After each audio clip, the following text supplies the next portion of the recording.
Étant donné qu'une majorité des États membres du Conseil de sécurité de l'ONU veulent protéger ce qui reste de l'accord sur le nucléaire iranien de 2015 et compte tenu de leur forte opposition contre l'extension d'un embargo sur les armes qui menacerait encore cet accord, l'échec de ce vote n'est pas une surprise.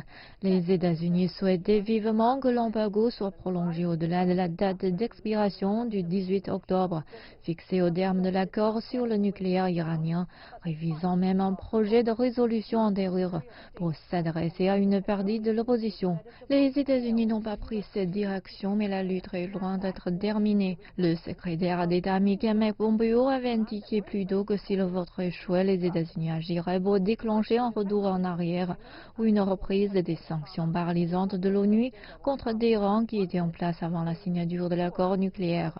Cela durait effectivement l'accord de l'ère Obama, ce que le président américain Donald Trump désire depuis avant son entrée en fonction. Mais il semble que l'Amérique ait perdu son droit de revenir sur les sanctions de l'ONU lorsqu'elle a quitté l'accord sur le nucléaire iranien en mai 2018.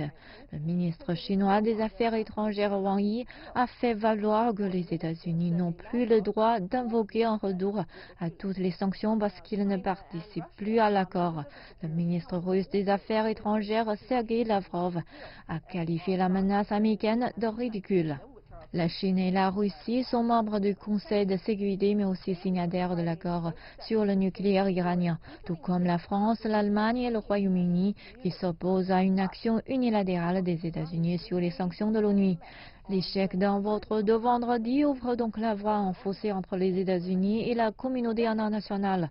Mais l'issue de cette question iranienne pourrait dépendre moins des négociations du Conseil de sécurité que des élections présidentielles américaines de novembre.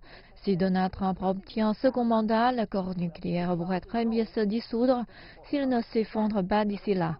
Mais si le rival politique de Trump, Joe Biden, l'emporte, l'ancien vice-président de Barack Obama a déclaré qu'il ramènerait les États-Unis dans le pacte.